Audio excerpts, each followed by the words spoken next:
அண்ணாமலை வைத்த விதை அறுவடை செய்த விஜய். தமிழ்நாட்டிலேருந்து வந்து திமுகவை செங்கலாக பேப்பன்னு சொன்னார். அவருடைய எண்ணம் பிரதிபலிச்சிருக்குதா இல்லையா? இன்னைக்கு திமுக தமிழ்நாட்டிலேருந்து தூக்கி எறியப்பட்டிருக்கு. காக்கா உட்காந்து போய் பணம் கதை தான் இப்போ இந்த கதை. அதாவது உண்மையிலுமே சொல்ல போனால் விஜயுடைய ஒவ்வொரு வேட்பாளரும் தூங்கி நிற்கிற வேட்பாளரோட தட்டிட்டு, சார் நீங்கள் ஜெயிச்சிட்டிங்கன்னு வந்து சொல்கிற அளவுக்கு இன்றைக்கி இருக்குது. மக்கள் வந்து விஜயை நம்பி போட்டாங்க. ஆனால் விஜய்க்கு வந்து உண்மையிலுமே வந்து பார்க்க போனால் திறமை இருக்குதா, நாலேஜ் அறிவு இருக்குதா? 10 லட்சம் கோடி வந்து என்ன பண்ணுறாங்கன்னா இன்னைக்கு கடனில் இருக்கும்போது விஜய் என்ன பண்ணுறாங்கன்னா நம்ம ஆட்சிக்கு வரமாட்டோம்னு சொல்லி அவர் வந்து வாக்குறுதியை அள்ளி வீசிட்டார். தமிழகத்துடைய 2005 பட்ஜெட் வந்து 4.39 லட்சம் கோடி. ஆனால் விஜய் கொடுத்த வாக்குறுதி சுமார் 12 லட்சம் கோடி. ஒன்றுனா நீங்கள் வந்து பார்த்து 10 லட்சம் கோடி திமுக தலைமையில் சுமந்து இருந்தானுங்க. அந்த பாரத்தை யார் மேலடா இறக்குறதுன்னு நினைக்குமானா விஜய் வந்து என்ன பண்ணார்னா வந்து நடுவில் மாட்டினார். அது தூக்கி பாரத்தை வச்சுக்கிட்டு இப்போ எதிர்க்கட்சி அவங்க செயல்படும் போது பார்க்கணும், கேள்வி மேலே கேள்வி கேட்போம்.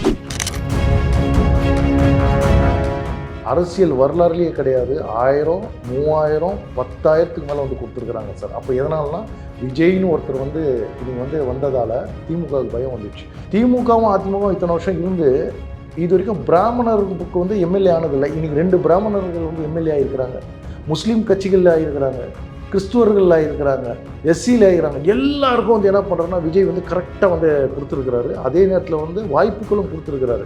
ஏன்னா இதுதான் அரசியல். பாலியல் துன்புறுத்தலும் இந்த போதையை மட்டும் ஒழிச்சிட்டாருன்னா விஜய் உண்மையுமே சக்ஸஸ் பண்ண முடியும். ஆனால் விஜய் வந்து என்ன அவர் வந்து எந்த மாதிரியான திறமையை அவங்க வெளிப்படுத்துவார்னு சொல்லி வரத்துக்கு முன்னாடி நம்ம சொல்ல முடியாது. அப்படி அவர் தவறுனால்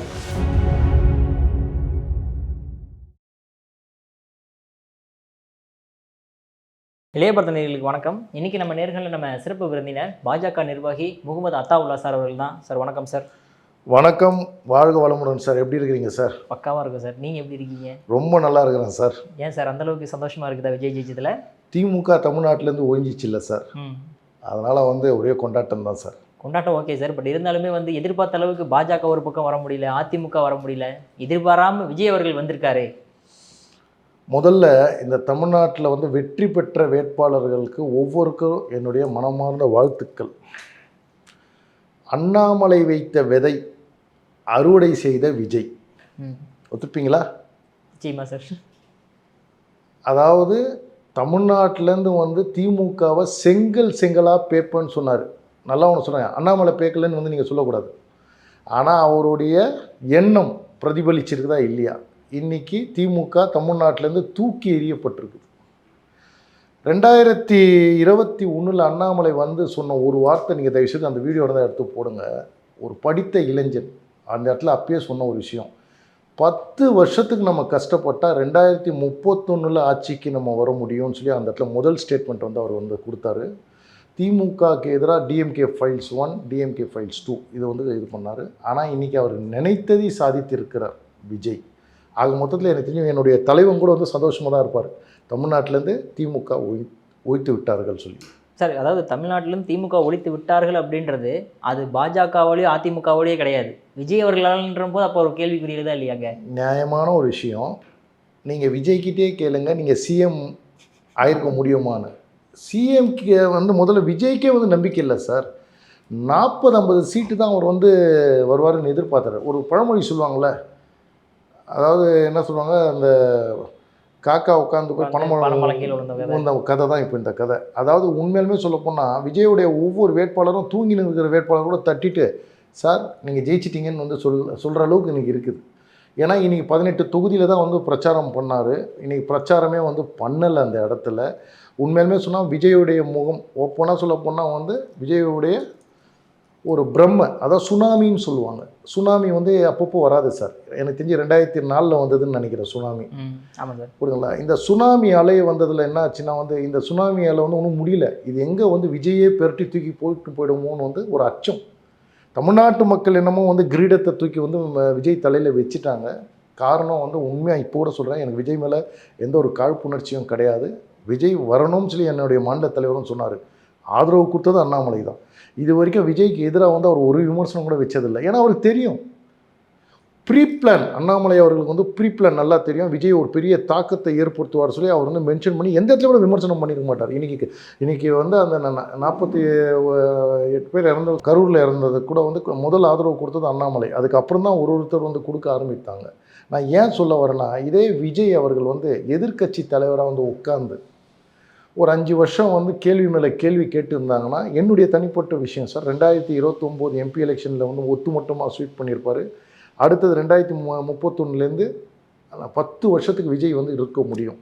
ஆனால் இது வந்து பார்க்க போனீங்கன்னா ஒரு மாயை. அந்த மாயை எப்படி வந்து விஜய் மிகல வந்து அன்எக்ஸ்பெக்டட். விஜய் சிஎம் ஆனது வந்து உண்மையிலுமே அவன் கட்சியில் இருக்கிற ஒரு எம்எல்ஏ கூட 6 மாதம் 1 வருஷத்துக்கு நான் எம்எல்ஏன்னு வந்து கட்டுக்கடங்காது. உங்களுக்கு தெரியும் இல்லையா? என்ன சொல்கிறது, இன்றைக்கி பணமே செலவு பண்ணாமல் பிரச்சாரமே பண்ண முடியாமல் ஒருத்தன் எம்எல்ஏ ஆகிட்டானா, இன்றைக்கி வந்து அந்த அரசாங்க சீட்டில் உட்காரும் போது வந்து அவன் எந்த மாதிரி செயல்பட போகிறான்னு சொல்லி இனிமேலும் தான் பார்க்கணும். தயவுசெய்து மக்கள் புரிஞ்சுக்கணும். மக்கள் வந்து விஜயை நம்பி போட்டாங்க. ஆனால் விஜய்க்கு வந்து உண்மையிலுமே வந்து பார்க்கணும்னா திறமை இருக்குதா, நாலேஜ் அறிவு இருக்குதா? இந்த வந்து ஏன்னா 10 லட்சம் கோடி தமிழ்நாட்டுடைய கடன் சார். திமுக 5 வருஷம் ஆட்சியில் இருக்கும்போது 5 லட்சம் கோடி கடன் வாங்கினாங்க. அப்படி இருக்கும்போது 10 லட்சம் கோடி வந்து என்ன பண்ணுறாங்கன்னா இன்னைக்கு கடனில் இருக்கும்போது விஜய் என்ன பண்ணுறாருன்னா, நம்ம ஆட்சிக்கு வரமாட்டோம்னு சொல்லி அவர் வந்து வாக்குறுதியை அள்ளி அள்ளி வீசிட்டார். இப்போ அதே வாக்குறுதி அவர் எந்த அளவுக்கு வந்து சங்கடத்தில் கொண்டு வர போகுதுன்னு வந்து இனி வரும் காலத்தில் வந்து தெரிய வரும். நான் ஏன் சொல்ல வரேன்னா வந்து இன்றைக்கி வந்து பார்ப்போம்னா வந்து விஜய் மேலே வந்து பாரத்தை வச்சிட்டாங்க. அதாவது 10 லட்சம் கோடி திமுக தலைமையில் சுமந்துன்னு இருந்தானுங்க. அந்த பாரத்தை யார் மேலடா இறக்குறதுன்னு நினைக்கும் போதுனா விஜய் வந்து என்ன பண்ணார்னா வந்து நடுவில் மாட்டினார். அது தூக்கி பாரத்தை வச்சுக்கிட்டு இப்போ எதிர்க்கட்சி அவங்க செயல்படும் போது பார்க்கணும், கேள்வி மேலே கேள்வி கேட்பாங்க. இன்றைக்கி விஜய் வந்து பார்க்க போனால் இன்றைக்கி தமிழ்நாட்டு கடனுக்கும் வந்து அவர் ரெஸ்பான்சிபிலிட்டி ஆகிட்டார். தமிழ்நாட்டு மக்கள்கிட்ட கொடுத்த வாக்குறுதிக்கும் ரெஸ்பான்சிபிலிட்டி ஆகிட்டார். இன்றைக்கி வந்து என்ன ஒன்றா வந்து இது வரைக்கும் விஜய் வந்து எந்த இடத்துலையும் திறம்பட, நான் மறுபடியும் வந்து ஒரு இடத்துல சொன்னேன், ஒரு முதலமைச்சருக்கு தேவை தைரியம். ஒரு முதலமைச்சருக்கு தேவை என்னென்னா உலக அறிவு. இன்றைக்கி வந்து நான் வந்து குறைச்சி மதிப்பிடலை. ஒரு நடிகன், ஒரு டைரக்டர் கொடுக்குற அந்த ஸ்கிரிப்டை வந்து எழுதி படிக்கிற சர்க்கார் படம் மாதிரி நினச்சிட்டாரு. அது ஒரு முள் கிரீடம். இன்றைக்கி விஜய் அந்த இடத்துல சாதிப்பாரான்னு வந்து தமிழ்நாட்டு மக்கள் வந்து அதே கிரீடத்தை வந்து 50-50 நான் எடுத்துக்கிறேன் சார். ஏன்னா அந்த இடத்துல ஓப்பனாக சொல்லப்போனால் ஊழல் இல்லாத ஆட்சி கொண்டு வந்தால் மட்டும்தான் வந்து விஜயால் வந்து இந்த இடத்துல சாத்தியப்பட முடியும். விஜய் வந்து இப்போ அவர் கீழே இருக்கிற ஒவ்வொரு அமைச்சரை கண்ட்ரோல் பண்ண முடியுமா? ஏன்னா எல்லாமே வந்து அரசியல் வந்து படித்தவங்க தவிர அரசியல் அந்த அனுபவம் இல்லாதவங்க. அப்போ வந்து அவன் வந்து நிற்கிறதுக்கே 1 வருஷம் ஆகிடும். இப்போது திமுக கேட்பான், அந்த எதிர்க்கட்சியாக வந்து உட்காந்தும் போது ஏன் ஒன்றா வந்து அவரே வந்து மகளிருக்கு 1000 ரூபா கொடுத்துட்டு 2.5 வருஷம் கழிச்சு தான் கொடுத்தாரு. இப்போ விஜய் கொடுத்த வாக்குறுதி எல்லாம் வந்து எப்படி வந்தோடனே கொடுப்பாரா? 10 லட்சம் கோடி கடன், நீங்கள் கொடுத்த வாக்குறுதியெல்லாம் நான் ஒன்று வந்து நினைவுபடுத்த விரும்புகிறேன். ஆனால் விஜயை வந்து என்ன பண்ணிட்டாங்கன்னா வந்து உண்மையிலுமே சொல்லப்போனால் இந்த ஒரு படத்தில் வந்து சொல்லுவாங்க தெரியுமா, வடிவேல் காமெடியில் கவுண்டமணியும் செந்திலும் வந்து ஒருத்தர் வந்து வாரிடுவாங்க.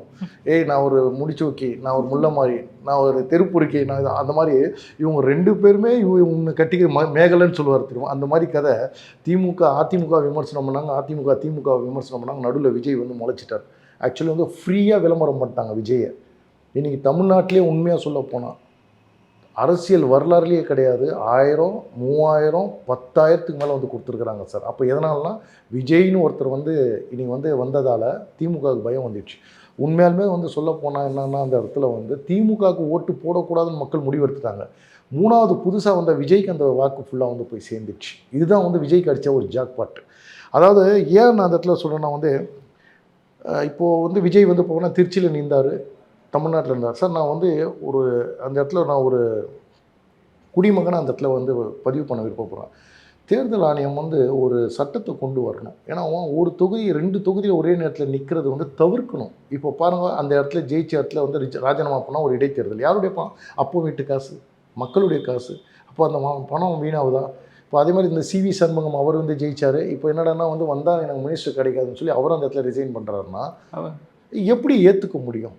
அதனால் வந்து இதற்கு வந்து உண்மையாலுமே சொல்கிறேன், தேர்தல் ஆணையம் வந்து ஒரு நடவடிக்கை எடுக்கணும். ஒருத்தர் ஒரு தொகுதியில் தான் நிற்கணும்னு சொல்லி இவங்க கன்வீனியன்ட்டுக்கு நின்றாருன்னா அப்போ அந்த இடத்துல என்ன பண்ணணும்னா செகண்ட் யார் வர்றாங்களோ அவங்கள அறிவிக்கணும்.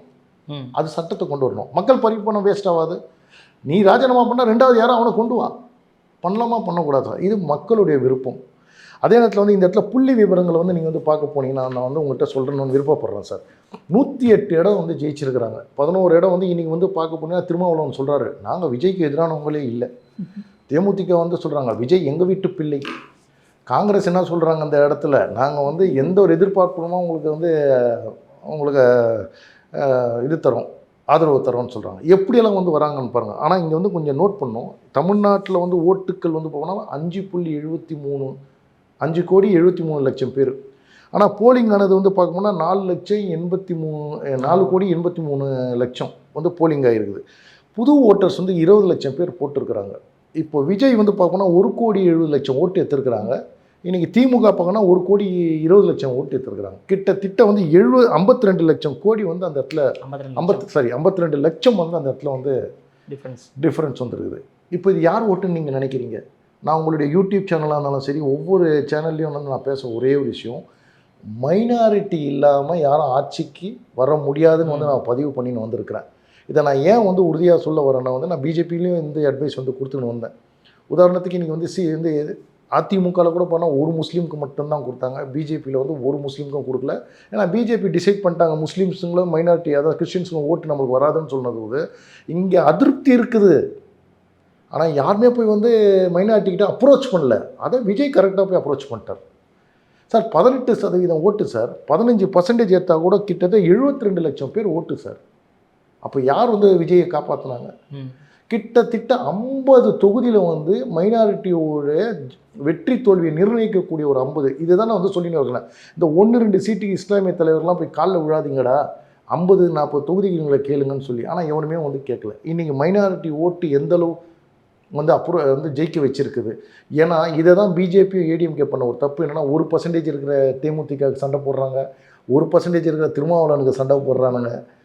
புரியுதுங்களா?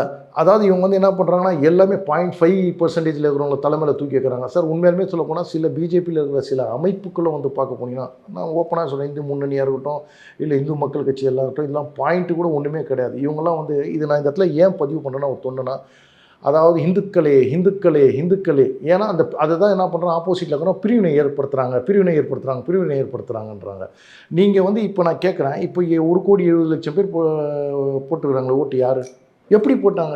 நான் தயவு செய்து 18% இருக்கிறவனை விட்டுட்டு நீங்கள் 1% போய் நீங்கள் பண்ணுறீங்களா, ஏன் அப்ரோச் பண்ணலன்னு வந்து கேட்கணும். இதை வந்து தயவு செய்து வந்து பிஜேபியும் ஏடிஎம்கே வந்து என்னை கேட்டால் வந்து பரிசீலனை பண்ணணும். அவங்க கட்சிக்குள்ளே வந்து அதை பண்ணால் தான் வேலைக்கு ஆக முடியும். இனி வருங்காலத்தில் 2029 வந்து பிஜேபியில் வந்து முஸ்லீம்ஸுங்களுக்கு வந்து வாய்ப்பு தருவாங்கன்னு நினைக்கிறேன் சார். ரெக்கார்டு என்ன ஒன்றுனா, திமுகவும் அதிமுகவும் இத்தனை வருஷம் இருந்து இது வரைக்கும் பிராமணருக்கு வந்து எம்எல்ஏ ஆனதில்லை. இன்றைக்கி 2 பிராமணர்கள் வந்து எம்எல்ஏ ஆகிருக்கிறாங்க, முஸ்லீம் கட்சிகளில் ஆகிருக்கிறாங்க, கிறிஸ்துவர்கள் ஆகிருக்கிறாங்க, எஸ்சியில் ஆகிருக்கிறாங்க. எல்லாருக்கும் வந்து என்ன பண்ணுறோன்னா விஜய் வந்து கரெக்டாக வந்து கொடுத்துருக்கிறாரு. அதே நேரத்தில் வந்து வாய்ப்புகளும் கொடுத்துருக்கிறாரு. ஏன்னா இதுதான் அரசியல், பாரபட்சம் இன்றி. இன்றைக்கி ஜாதி எங்கே போச்சு? இந்த சமுதாயம் ஓட்டு போயிடும், அந்த சமுதாயம் போனால் நைட்டோட நைட்டாக இன்றைக்கி விஜய் எல்லாத்தையும் தட்டின்னு போயிட்டாரு. அப்போ இந்த சமுதாயம்லாம் என்ன பண்ணுது? தயவுசெய்து வந்து மக்கள் சிந்திக்கணும், பிஜேபியும் வந்து சிந்திக்கணும். இந்த இடத்துல ஏன் நான் வந்து இடத்துல குறிப்பிடணும்னு நினைக்கிறேன்னா, அதாவது இங்கே வந்து இந்த இடத்துல டிஎம்கேவுடைய பர்சனல் ஓட்டு வந்து பார்க்க போனீங்கன்னா தனித்துவமாக எடுத்தது 24%, அதிமுக எடுத்தது வந்து பார்க்க போனால் 21%, விஜய் எடுத்தது 34%. இப்போ விஜய்க்கு அந்த மைனாரிட்டியோடைய 18ல் 10 போட்டாங்க சார், 10%. அந்த 10% நீங்கள் அவாய்ட் பண்ணால் கூட இன்றைக்கி விஜய் வந்து 24%ல் வந்திருப்பார். அப்போ என்ன ஆகும்? பேலன்ஸு. அப்போ கூட்டணி ஆட்சி வந்திருக்குமா, வந்திருக்காதா? ஸோ மைனாரிட்டியோடைய ஓட்டுக்கள் தான் விஜயை வந்து நீ வெற்றியடைய செஞ்சுருக்குது. அதிமுகவுடைய ரெக்கார்டை வந்து பார்க்க போனீங்கன்னா 2011 150 சீட்டு பிடிச்சாங்க, 2014 போனால் 136 சீட்டு பிடிச்சாங்க, 2021 66 சீட்டு பிடிச்சாங்க. இப்போ வந்து பார்க்க போனீங்கன்னா 47. இதை எடப்பாடி பழனிசாமி வந்து கூர்ந்து கவனிக்கணும். எப்பயுமே முஸ்லீம்களுக்கு வந்து கொடுத்த எடப்பாடி பழனிசாமி ஏன் இந்த தடவை ஒரே ஒரு சீட்டை மட்டும் கொடுத்தாரு? எங்கே கோட்டை விட்டீங்க? இப்போ வந்து தோல்வி அடைஞ்சதுக்கப்புறம் நீங்கள் வந்து நாங்கள் எம்எல்ஏ கூப்பிட்டு தோல்விக்கான காரணங்கள் என்ன அதெல்லாம் சார், இது வந்து கிளியர் விஷயம் சார். பொலிட்டிக்கலை பொறுத்த வரைக்கும் ஜாதியை வச்சு அரசியல் பண்ணாதீங்க, மதத்தை வச்சு அரசியல் பண்ணாதீங்க. எல்லா சமுதாயத்துக்கும் வந்து என்ன ஈக்குவலாக வந்து பண்ண முடியும். என்னுடைய பிரைம் மினிஸ்டரே அதனால தான் சார் சொல்கிறாரு. அதனால தானே இன்றைக்கி வெஸ்ட் பெங்காலில் இன்றைக்கி பெரிய ஒரு இமாலய வெற்றியை கொடுத்துருக்குறாங்க. இன்றைக்கி அதே மோடி அவர்கள் வந்து நீங்கள் சொல்கிற மாதிரி வந்து ஜாதியை பார்த்துனா இங்கே வந்திருக்க மாட்டாங்க. இன்றைக்கி வந்து மக்கள் அங்கீகரிச்சுன்னே இருக்காங்க. நான் ஏற்கனவே சொல்லியிருக்கிறேன், தமிழ்நாட்டுடைய ரிசல்ட்டு பிஜேபிக்கு எந்த பாதிப்பும் ஏற்படாது. ஆனால் இந்த இடத்துல விஜய்க்கு நான் ஒரே ஒரு கோரிக்கை மட்டும் வைக்கணும்னு நினைக்கிறேன். தயவு செய்து லா அண்ட் ஆர்டரை வந்து கையில் வச்சு போதையை வந்து அவர் வந்து போதையை ஒழிப்புன்னு சொன்னார் மக்கள்கிட்ட கொடுத்த வாக்குறுதியை. அதனால் லா அண்ட் ஆர்டரை ஸ்ட்ரிக்டாக வச்சு ஒரு நல்ல ஆள்கிட்ட வந்து கொடுத்துட்டு தமிழ்நாட்டில் வந்து இந்த சட்ட ஒழுங்கை காப்பாற்றினாவே போதும் சார். இந்த பாலியல் துன்புறுத்தலும் இந்த போதையை மட்டும் ஒழிச்சிட்டாருன்னா விஜய் உண்மையுமே சக்ஸஸ் பண்ண முடியும். ஆனால் விஜய் வந்து என்ன அவர் வந்து எந்த மாதிரியான திறமையை அவங்க வெளிப்படுத்துவார்னு சொல்லி வரத்துக்கு முன்னாடி நம்ம சொல்ல முடியாது. அப்படி அவர் தவறுனால் 2029 வந்து எப்படி இந்த மக்கள் வந்து கிரீடத்தை வச்சாங்களோ அந்த கிரீடத்தை தூக்கி விஜயை கொண்டு வந்துடுவாங்க. ஏன்னா அவர் கீழே இருக்கிறவங்க எல்லாம் அன்எக்ஸ்பீரியன்ஸ் இல்லாத ஒரு ஆளுங்களை வந்து நியமிக்க போகிறார் அமைச்சராக. யாரும் எக்ஸ்பீரியன்ஸ் அங்கே கிடையாது.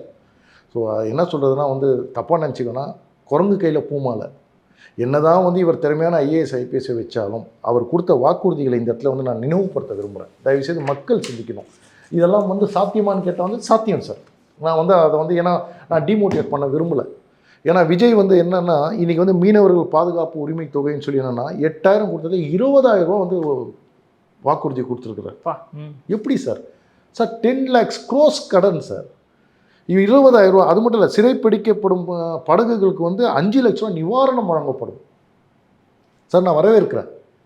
மக்கள் தான் முக்கியம். மக்களால் தான் நம்மளால் மக்கள் கிடையாது. ஸோ மக்கள் உங்களை அங்கீகரிக்கிறதால நீங்கள் வந்து எப்படி இந்த வாக்குறுதிகளை நிறைவேற்றுவீங்க?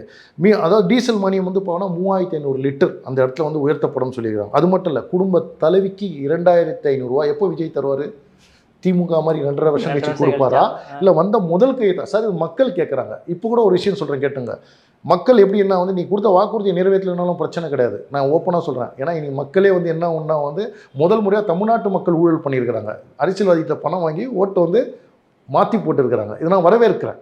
இது ஏன் ஒன்றா வந்து இப்போ இவர் கொடுத்த வாரத்தில் ஒரு வருஷத்தில் 6 சிலிண்டர் சார், 4 சிலிண்டரே வந்து கொடுக்க முடியாதுன்னு நம்ம பிரைம் மினிஸ்டர் சொல்லிக்கிறார். 6 சிலிண்டர் வந்து வாக்குறுதியை கொடுத்துருக்கிறாரு. அது எப்படி அவர் கொடுத்தாரு? அதே நேரத்தில் வந்து தமிழ்நாடு முழுவதும் மகளிருக்கு வந்து இலவச பஸ்ஸு தமிழ்நாடு முழுவதும். இவங்களாவது வந்து என்ன லோக்கலில் தான் பஸ்ஸு ஃப்ரீன்றானுங்க. இவர் வந்து என்னென்னா வந்து மகளிருக்கு இப்போ இங்கேருந்து கன்னியாகுமரி, இங்கேருந்து தஞ்சாவூர், இங்கேருந்து திருச்சி எது போனாலும் இலவசமாக. ஸோ அது வந்து எக்ஸ்பிளனேஷன் கொடுவோம். அதே மாதிரி கர்ப்பிணி பெண்களுக்கு வந்து பார்த்தோம்னா 25,000 ரூபா மானியம். அதே நேரத்தில் வந்து பார்த்தோன்னா மாணவர்களுக்கு ஆண்டு தொகை வந்து 15,000 ரூபா வந்து கொடுப்பேன்னு சொல்கிறாங்க. முதியோர் மற்றும் மாற்றுத்திறனாளிக்கு மாதம் 3,000 ரூபா. அதே மாதிரி மின்சாரம் 200 யூனிட் வந்து ஃப்ரீன்னு சொல்கிறாங்க. 200 யூனிட். ஏற்கனவே மின்சாரத்துறை வந்து நஷ்டத்தில் போய் இருக்குது. அப்படி இருக்கும்போது 200 யூனிட் நீங்கள் வந்து எப்படி கொடுத்தீங்க? அதே மாதிரி வந்து மகளிர் குழந்தைங்களுக்கு வந்து பார்க்க போனீங்கன்னா, அதாவது என்ன குழந்தைங்களுக்கு 5 லட்சம் அதாவது வட்டியில்லா கடன் அது வந்து கொடுப்பேன்னு சொல்கிறாங்க. திருமணம் குழந்தை பிறப்புக்கு வந்து தங்கமாக 1 பவுன் தங்கம் உங்களுக்கே தெரியும் 1,15,000 ரூபா. பட்டு புடவை, அதுக்கு கிட்டு, மாமன் சீரு, அண்ணன் சீரு. என்னன்னு சார் நான் கேட்குறேன். வேலை இல்லாத பட்டதாரிகளுக்கு 4,000 ரூபாய். விவசாய கடன் தள்ளுபடி வந்து 5 ஏக்கர் இருக்கிறவங்களுக்கு முழுவதுமாக தள்ளுபடி. அதுக்கு மேலே இருந்தால் 50%. அதே பல லட்சம் கோடி வந்து சார். எனக்கு ஒரே விஷயம் சட்டம் அதை தான் வந்து நான் சொல்கிறேன்னா இவங்க வந்து என்ன சொல்கிறாங்கன்னா வந்து நாங்கள் போதையை ஒழிப்போம், அந்த ஹன்ஸு பான்பராக் ஒழிப்போம். ஆனால் வந்து சாராயத்தை ஒழிப்போம்னு இவங்க சொல்லலை. புரியுதுங்களா? சாராயத்தை ஒழிப்புன்னு சொல்ல. அதனால் வந்து விஜய் வந்து எப்போ தருவார்? நான் இந்த தமிழகத்துடைய 2025 பட்ஜெட் வந்து 4.39 லட்சம் கோடி. ஆனால் விஜய் கொடுத்த வாக்குறுதி சுமார் 12 லட்சம் கோடி. ஒன்றுனா நீங்கள் வந்து பார்த்து பட்ஜெட்டு 4.5 லட்சம் கோடி தான். இவர் கொடுத்துருக்குது ஒரு வருஷத்துக்கு 12 லட்சம் கோடி ரூபா. 12 லட்சம் கோடி வந்து அவங்க கொடுக்கும் போது சார் நான் தான் சொல்கிறேன்னா விஜயே வந்து கனவுல கூட எதிர்பார்க்கல நான் சிஎம் ஆகுன்னு சொல்லி. ஸோ அப்போ திடீர்னு வந்து என்ன சொல்கிறாங்கன்னா வந்து அதான் சொல்லுவாங்களே அதிர்ஷ்டம் வந்து கூறிய பிச்சு கொடுக்குன்னு சொல்கிற மாதிரி இன்றைக்கி கொடுத்துருக்குறாங்க. மக்கள் கொடுத்துருக்குறாங்க. ஒரே ஒரு சந்தோஷம் என்னென்னா திராவிடத்தை வந்து ஒழிச்சிட்டாங்க. நான் வரவேற்கிறேன். ஆனால் இன்றைக்கி அந்த இடத்துல நீங்கள் பண்ணோன்னா உங்களுடைய அமைச்சர்களும் உங்களுடைய எம்எல்ஏவும் லான் ஆர்டரெல்லாம் வந்து நீங்கள் வச்சு ஊழலே பண்ணனா இதெல்லாம் சாத்தியம்தான். நான் இல்லைன்னு சொல்ல வரல. ஆனால் அதுக்கு தேவை தைரியமான முடிவுகள். விஜயை வந்து எளிமையாக வந்து சந்திக்க முடியும்னு வந்து விஜய் சொல்கிறாரு. நான் வந்து கேட்குறேன், நீங்கள் வந்து ஆட்சிக்கு வரத்துக்கு முன்னாடியே வந்து உங்களை யாரும் சந்திக்கிறதுக்கு கஷ்டப்பட்டாங்க. இன்றைக்கி ஆட்சிக்கு வந்தோடனே உங்களால் வந்து சந்திக்க முடியுமா? ஒரு ப்ரெஸ் மீட்டு கொடுத்ததில்லை, போல்டாக பேசுனதில்லை, எழுதி வச்சதில்லை. சரி ஓகே புதுவாள் வரட்டும் இது பண்ணணும்னு சொல்லும்போது விஜய் வந்து தைரியத்தை வளர்த்துக்க வேண்டும். ஏன்னா வந்து அந்த இடத்துல கம்பேர் பண்ணும்போது அண்ணாமலைக்கும் இருக்குள்ள ஒரே வித்தியாசம் என்னென்னா இன் ஃபியூச்சர் நீங்கள் எழுதி வச்சிங்க விஜய் வெஸ் அண்ணாமலை, டிவிக்கே பிஜேபிக்கு தான் போட்டி நடக்கும். இது எழுதி வச்சிங்க. ஆனால் அதற்கு தமிழ்நாட்டுக்கு அண்ணாமலை தேவை. ஒரு படித்த இளைஞன், தைரியம் உள்ள இளைஞர். சாதாரண உள்ளாட்சியில் வரலனும் போது நாங்கள் தனித்து நிற்கிற சொல்லக்கூடிய அந்த தைரியம் மேலிடத்துல வந்து இது பண்ணோம். இன்றைக்கி வந்து சாதாரண அத்தனை பேரும் வந்து என்னன்னா தேர்தலை சந்திக்க சொல்லி கொடுத்தது துணிஞ்சு எடுத்தார். இன்றைக்கி வந்து அண்ணாமலை போட்ட விதை தான். மறுபடியும் சொல்கிறேன், அண்ணாமலை போட்ட விதை இன்றைக்கி அறுவடை செய்தது விஜய். ஆனால் எனக்கு தெரிஞ்சு உண்மையுமே தலைவர் சந்தோஷமாக தான் இருப்பார். என்னுடைய எண்ணத்தை வந்து விஜய் மூலமாக கடவுள் பூர்த்தி பண்ணிட்டார். அதனால் இப்போது வந்து என்ன ஒன்றா வந்து தமிழ்நாட்டுக்கு வந்து சேலஞ்ச் பண்ணக்கூடிய, விஜய்க்கு சேலஞ்ச் பண்ணக்கூடிய ஒரே ஆள் அண்ணாமலையை தவிர வேறு யாராலையும் முடியாது சார். நான் அடித்து சொல்கிறேன், அதோடைய தாக்கம் என்னன்னு கூட நீங்கள் பார்த்துருப்பீங்க. ஸோ அதனால் வந்து என்னுடைய புது முதலமைச்சருக்கு என்னுடைய வாழ்த்துக்கள். மறுபடியும் அந்த இடத்துல சொன்னால் லா அண்ட் ஆர்டர் நல்ல ஒரு அமைச்சர்கிட்ட கொடுங்க. அதாவது பாரபட்சம் இல்லாமல் வந்து அந்த இடத்துல நடவடிக்கை எடுங்க. போதையில்லா தமிழகத்தை மாற்றுங்க. டாஸ்மார்க்கை ஒழிங்க. அதே நேரத்தில் வந்து பாலியல் துன்புறுத்தல் எவனாக இருந்தாலும் சரி, கடுமையிலையும் கடுமை தானே, ஜெயிலில் வச்சு சோறு எல்லாம் போடக்கூடாது சார். அதுக்கு ஒரு சட்டமே இயக்கணும். ஜாமீன்லேயே வெளியே வரக்கூடாது. ஜாமீனில் வெளியே வந்து தான் ஒரு பொண்ணை கூட வந்து கற்பழிச்சு கொண்டாங்க. அதனால் ஜாமீனே இது கிடையாது. பரவாயில்ல, அரசாங்க மக்கள் வரி பணத்தில் கூட ஜாமீனே கிடையாதுன்னு சொல்லி அந்த மாதிரி ஒரு சட்டத்தை கொண்டு வாங்க. போக்சோ சட்டத்தில் வந்து கொண்டு வராங்கன்னா வந்து அதில் வெளியில் வர கடுமையான சட்டத்தை வந்து கொண்டு வாங்க. நிச்சயமாக வந்து தமிழ்நாட்டு மக்கள் வந்து ஆதரவு கொடுப்பாங்க. பிஜேபியும் சரி அவங்களுக்கு ஆதரவு கொடுக்கும். ஏன்னா பிஜேபியை பொறுத்த வரைக்கும் தமிழ்நாட்டு மக்கள் நலனுக்கு எதுவாக இருந்தாலும் செய்யறதுக்கு தயாராக இருக்குது. பிரைம் மினிஸ்டரும் ஃபோன் பண்ணி சொல்லியிருக்கிறாரு, எந்த விதத்துலையும் உங்களுக்கு வந்து நாங்கள் உதவி தயாராக இருக்கிறேன். விஜய் அவர்கள்ட்ட ஒரே ஒரு வேண்டுகோள் மறுபடியும் வைக்கிறேன். தயவு செய்து ஈகோவை தள்ளி வச்சு உங்களுடைய மத்திய அரசாங்கத்தோடு ஒருங்கிணைந்து தமிழ்நாட்டு மக்களுக்கு சேர வேண்டியதெல்லாம் வந்து அந்த பயனை கொண்டு வரணும். தமிழ்நாட்டு கடன், என் தலையில் இருக்கிற ஒரு 4.5 லட்ச ரூபா கடனை வந்து தீர்க்கணும்.